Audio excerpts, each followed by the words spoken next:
if UPSC asks a question in prelims 2025 from this PIB micro theme of unconventional regulatory bodies, then 99% chance है कि वो question इन्हीं notes में से आएगा. 1% का स्कोप हमेशा रहता ही है.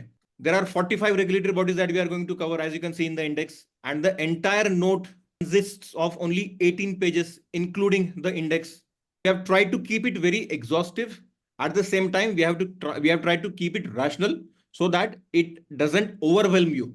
On this note, Ajay sir, please take it over. In Indian Pharmacopoeia, we talked about the drug standard. Okay, so that was drug standard. Now here we will be talking about the price. So price regulation की जब हम लोग बात करते हैं तो what is National Pharmaceutical Pricing Authority? It is an attached office under Department of Pharmaceutical and which is under Ministry of Chemical and Fertilizers. So it is an independent regulator for drug pricing control. Okay, because of this body, the drugs have become affordable and available to everyone. Okay, now what is drug price control order? It is basically rules which are made under Essential Commodities Act so that the drugs become regularly available plus on the effective rate. Okay, so that is why Essential Commodities Act पर multiple questions आ चुके हैं. ठीक है. Now DPCO has a direct bearing, or Essential Commodities Act has a direct bearing on DPCO, and again it has a very direct linkage with the workings of NPPA. Yes sir, continue. So what does NPPA do? Basically, it fixes the drug prices basically. Okay, it fixes the drug price. Apart from that, it advises the government. Okay, so it advises the government on pharmaceutical policies and pricing reforms. Apart from that, it also, because of all these things, the burden, basically the out-of-pocket expenditure is very high. So because of this, the out-of-pocket expenditure on medical expenses is reduced. Okay, so that is why this body is very important. You have to remember the most important thing, that this body comes under Department of Pharmaceuticals, which is under Ministry of Chemical and Fertilizers. It is an independent regulator for drug pricing.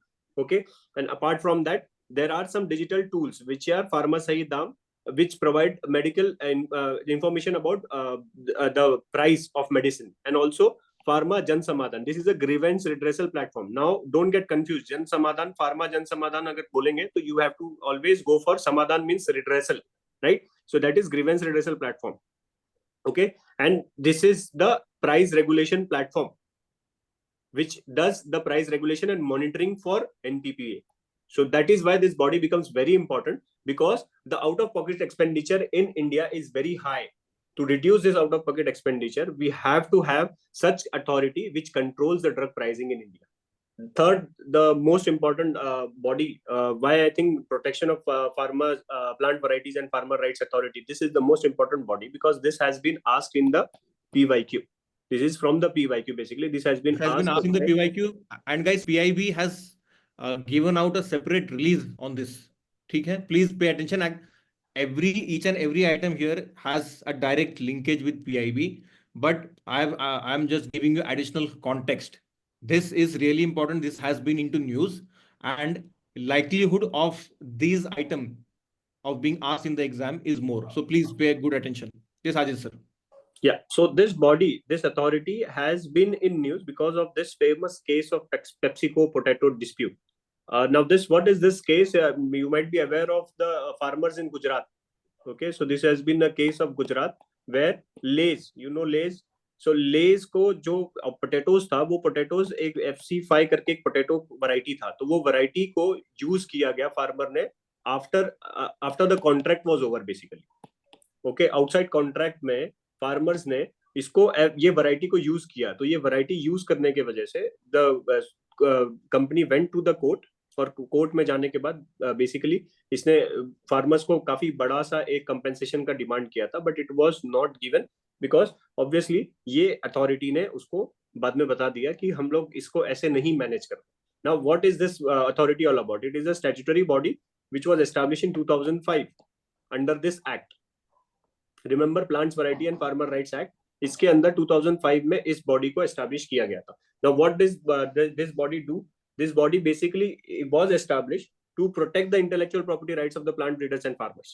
ठीक है, ये इसीलिए क्योंकि वो access कर सके basically आप जो भी एग्रीकल्चर इनोवेशन हो रहे हैं, so this body basically what does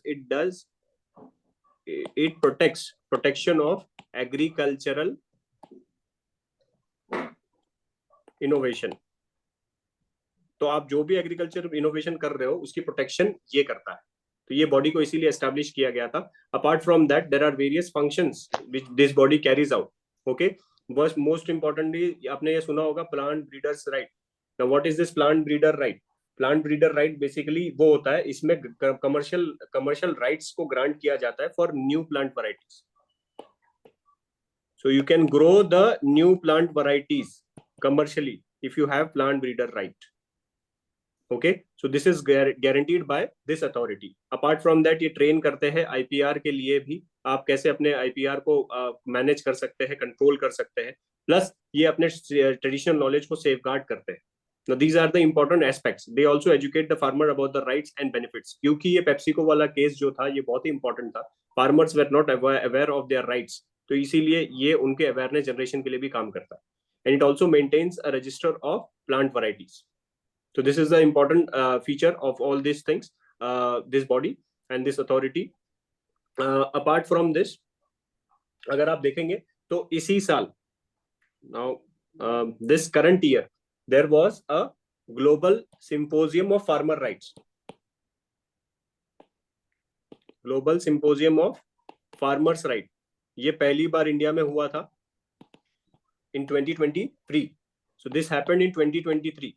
So this was also in news because ये traditional knowledge को लेके, this symposium was based on traditional knowledge of farmers.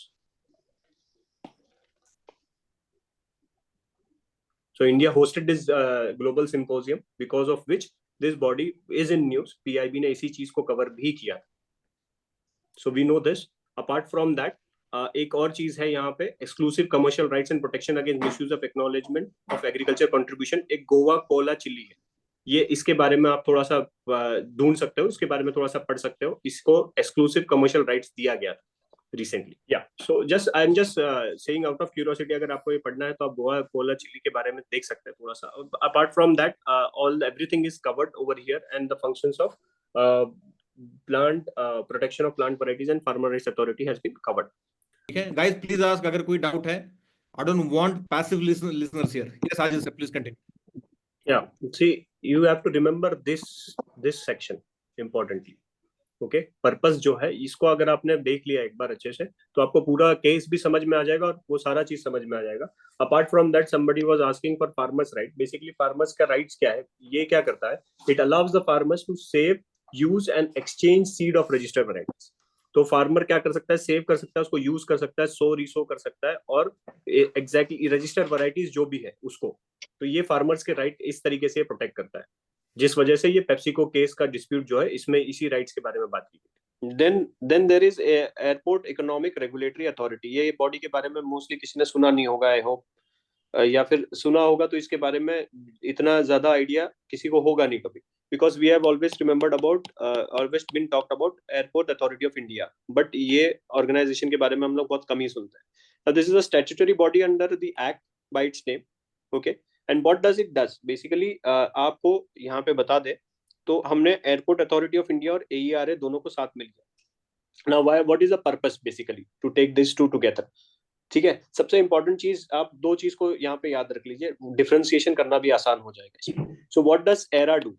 तो एरा के बारे में अगर हम बात करें तो era has regulates, it regulates airport tariff. Okay, it regulates airport tariff and monitor the service quality. हम सर्विस क्वालिटी की बात कर रहे हैं यहाँ पे, ठीक है। तो एरा में क्या आता है, एरा में सर्विस क्वालिटी की बात हो जाती है यहाँ पे। ये बेसिकली रेगुलेट करता है आपके aeronautical and non aeronautical charges को। तो ये सर्विस की बात कर रहा है, तो जब भी यहाँ पे इकोनॉमिक रेगुलेटरी अथॉरिटी आ जाएगा तो आप सर्विस इज द कीवर्ड, इसको याद रखिए, ठीक है। Now when we talk about airport authority of India, airport authority of India जो है ये बेसिकली मैनेज करता है, it manages the civil aviation infra, it manages the civil aviation infra, तो इसके लिए इसको यूज किया, ये बॉडी का यही काम है, इसका यही पर्पस है। जब जब हम लोग अगर हम लोग दोनों की बात करें तो यही हो जाता है। तो ये सिविल एविएशन का जो इंफ्रास्ट्रक्चर है, इसको डेवलप और मैनेज करने का काम इसके पास है। और इसके पास जो काम है, ये टैरिफ रेगुलेशन का काम, बहुत aeronautical and non aeronautical services का।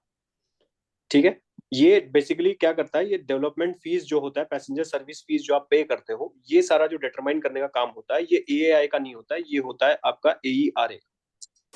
apart from that if we talk about airport economic regulatory authority, तो ये बॉडी का इंपॉर्टेंस क्या है, ये बॉडी बेसिकली क्या करता है, ये it promotes, AERA promotes the competition, it promotes the competition and overall आपका जो एक्सपीरियंस है एयरपोर्ट का, उसको इम्प्रूव करता है। ठीक है, ओवरऑल आपके एयरपोर्ट के एक्सपीरियंस को इम्प्रूव करता है। And more over it makes the operations in airport efficient airport operations. Okay, this is how AERA works. Now if we talk about Airport Authority of India, now Airport Authority of India का सबसे important क्या है, जो भी आपके terminals है। Now somebody can give in the chat, एक नया टर्मिनल बना है अभी रिसेंटली, जो बहुत न्यूज में रहा है because of all the futuristic design, और उसका बहुत ज्यादा जो ये है एस्थेटिक वैल्यू एंड वो सब बहुत ही ज्यादा रहा है, तो उसकी वजह से वो काफी न्यूज में रहा है। It is terminal 2 at Kempegowda international airport. Now Kempegowda international airport कहाँ पे है, कोई बताएगा? खुशबू, आर्यन, अमरकांत, अनम्यूट करो गाइस। सॉरी, कर्नाटक में कहाँ पे? तो बैंगलोर है कैंपेगौड़ा तो।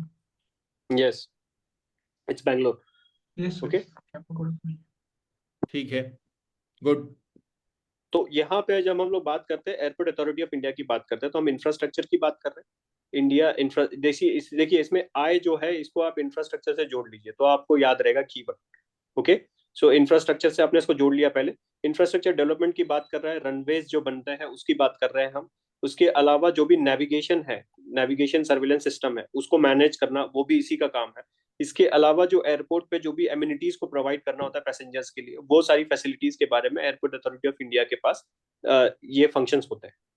Okay, so this makes the operation of the airport safe and efficient. okay, तो ये उड़ान स्कीम जो है, रीजनल कनेक्टिविटी की उड़ान स्कीम जो है, इसमें सबसे बड़ा कंट्रीब्यूटिंग फैक्टर जो है वो एयरपोर्ट अथॉरिटी ऑफ इंडिया है। Shubham, I can see you on the screen. Quick active recall, unmute कर लो। Different surveys being conducted by labour bureau, हमने भी थोड़ी देर पहले देखा।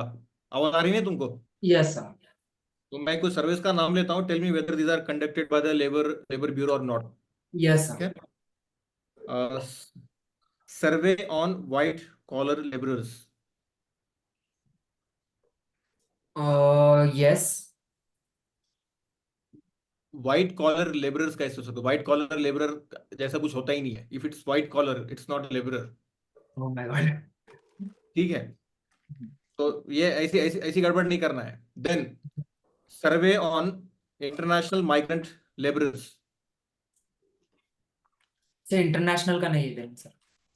इंटरनेशनल का नहीं है, very good. Then all India quarterly establishment based employment survey, AQEES. हाँ ये करता है।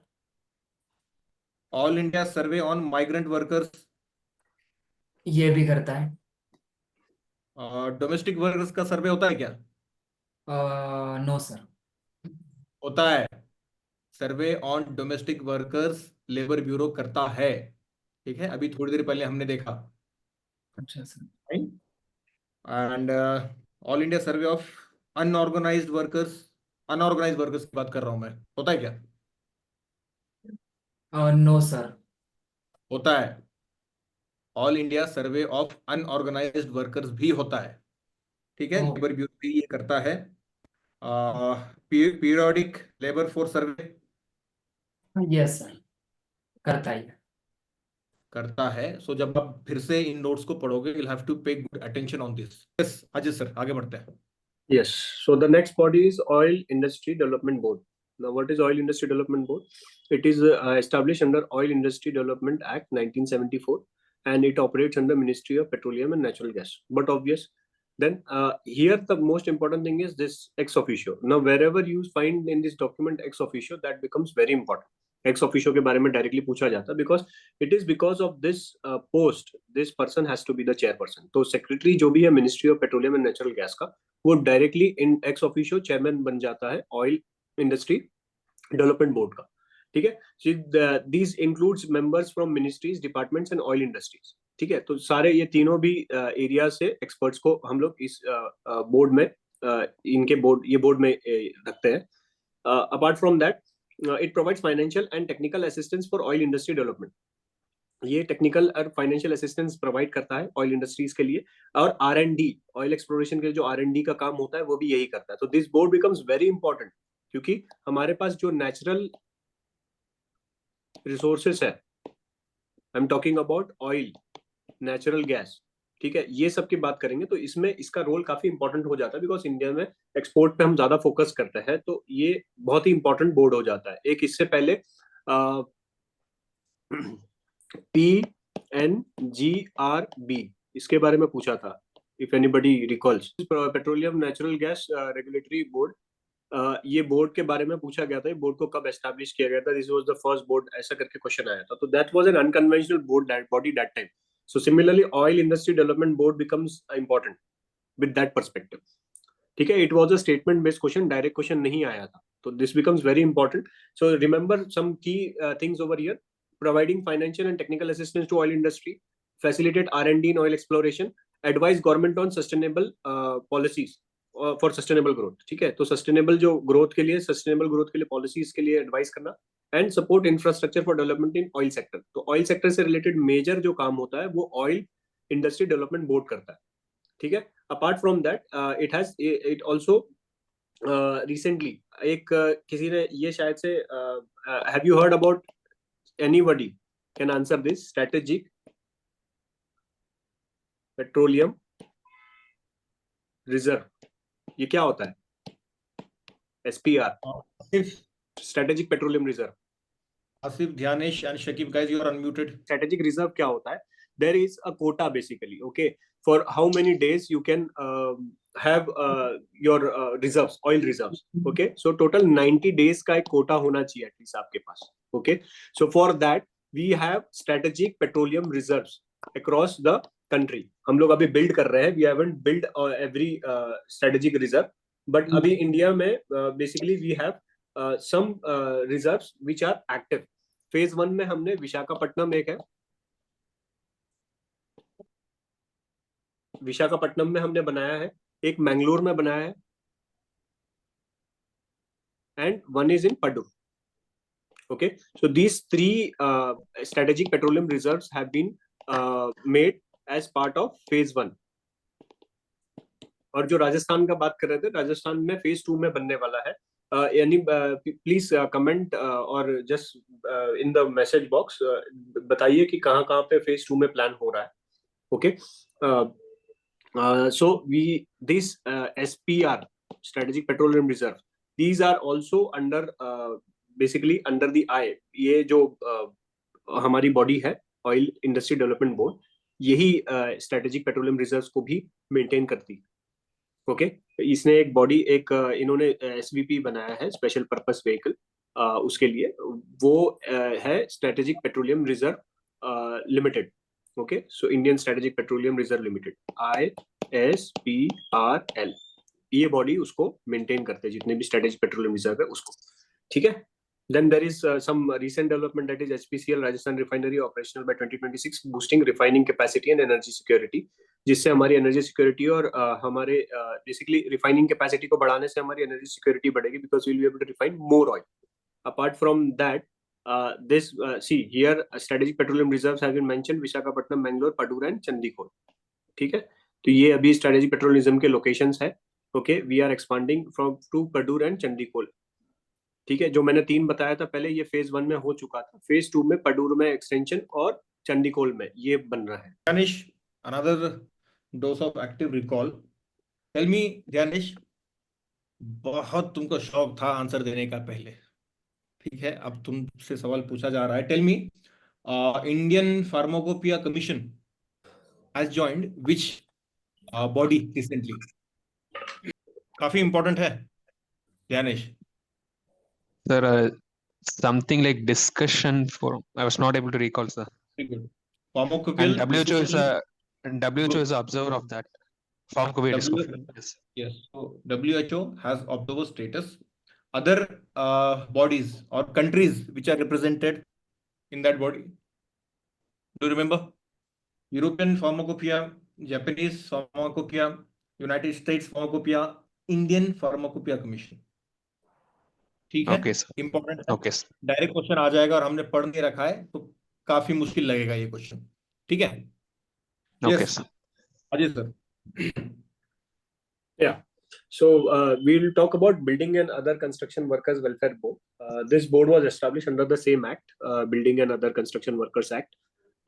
So it was established to regulate employment and ensure welfare for construction workers. Basically, we know construction workers are the second largest employees in the country, right? Right? बहुत सारे जगह पे हम लोग देखते हैं तो construction workers are very large population who are working in the construction sector. Okay, so here you need to keep in mind that these are state level boards. Basically, the structure is such that every state has a board, builders and other construction board. हर एक state का है. For example, Manipur, for example, Assam. Every state has their own respective board to oversee the local implementation of this act. Okay. Now, in this board, the composition consists of the workers, employers, and the representative of government officials. So all these three tripartite composition होता है इस board का. Leader is chaired by the government appointed official upon the state labor minister. So the state labor minister mostly होता है. Apart from that, anybody can be there, but government appoints any official, but mostly it is state labor minister.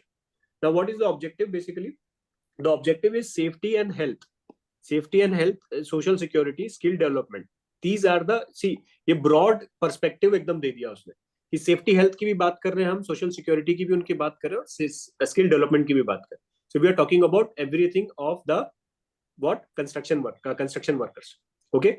Then functions, registration, welfare implementation, safety enforcement fund management. ये सारा काम करते हैं, ठीक है? So J register the construction worker, welfare implementation हो रहा है कि नहीं हो रहा है, whether they are getting the benefits from the schemes and the laws, basically laws define benefits उनको मिल रहा है कि नहीं मिल रहा है, वो सारा देखा जाता है. और उसके अलावा सेफ्टी इन्फोर्समेंट भी होता है कि कंस्ट्रक्शन साइट पे सेफ्टी है या नहीं है, सेफ्टी मेजर्स कर लिया गया है कि नहीं लिया गया. And moreover fund management किसके लिए? To provide them with social security, okay, and benefits. ठीक. रिसेंट डेवलपमेंट्स में अगर हम लोग देखेंगे तो महाराष्ट्र में 2024 का है कि Bombay high court has order the resumption of welfare benefits for construction workers suspended due to MCC. MCC में बेसिकली क्या हो गया था, कंस्ट्रक्शन वर्कर्स का बहुत सारा बेनिफिट्स को सस्पेंड कर दिया गया था, राइट? बिकॉज एमसीसी में होता है ना कि गवर्नमेंट के प्रिविलेजेस जो होते हैं वो गवर्नमेंट प्रिविलेजेस दे नहीं सकते, उस टाइम पे कोई हम लोग नया कुछ दे नहीं सकते, तो एमसीसी में ये सारा बंद कर दिया गया था, which the high court order to resume after the MCC has over. And apart from that, Nagaland introduced an online claim submission to streamline the welfare processes. ठीक है? And it has launched an educational scholarship for worker children. ये एक important चीज है. ये यहाँ पे misfit है. Okay? So the worker children, construction workers के जो children हैं, उनके लिए अगर education में scholarship अगर किसी ने शुरू किया है, तो वो नागालैंड का building and other construction workers board ने किया. Okay? So the Nagaland building and construction workers board, इसने क्या किया है? Education scholarship to whom? The childrens of workers. और कौन से workers? Construction workers. Okay, so this has been done by Nagaland. Online भी किया उन्होंने क्लेम सबमिशन को, और दूसरा एजुकेशनल स्कॉलरशिप भी दिया वर्कर्स के चिल्ड्रंस को. Okay, so this is how. Guys, अगर आप में से किसी को लग रहा होगा कि is this such prominent a piece of information, why are we dwelling so much on construction workers board? Guys, I hope you remember that PYQ, recognition of prior learning scheme. पढ़ रखा है आपने? Pritha, you are nodding your head. बताओ. क्या है recognition of prior learning scheme? Unmute करो। Sir जैसे सवाल पूछना शुरू किया, खुशबू ने सीधा कैमरा ही ऑफ कर दिया। ना रहेगा कैमरा, ना आएगा सवाल। हाँ प्रीथा। सर स्किल इंडिया में एक प्रोविजन था कि जो प्रायर मतलब स्किल है वर्कर्स का वो भी रिकॉग्नाइज किया जाए थ्रू सर्टिफिकेट्स, ताकि कौन से वो वर्कर्स? स्किल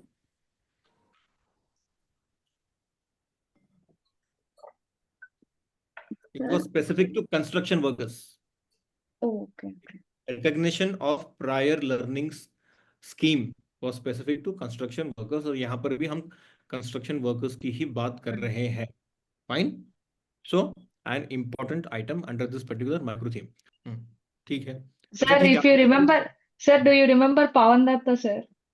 हाँ हाँ, Pawan Datta was my student. हाँ I sir, 2022 batch. that sir only suggested your name, sir. If he has told earlier, I would have saved 78k rupees of my hard-earned money. Yes, so Pawan Datta is also a medical doctor. You are also a medical Yes. doctor. Probably he might be Yes. your senior. Yes, sir. It's like, I mean to say, it is beyond my words that such a true people exist in this preparation like you, sir. After seeing you, after listening this session, it was an eye-opener. Like so many students don't know, sir, like including me also.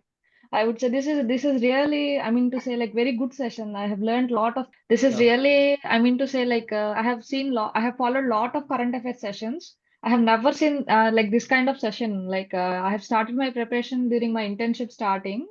In my 1.5 year preparation, I have never seen this kind of preparation, sir. Like literally, I am saying it is my true words. Yeah. So yes, that's the thing that we are trying to ensure, and we'll keep on improvising.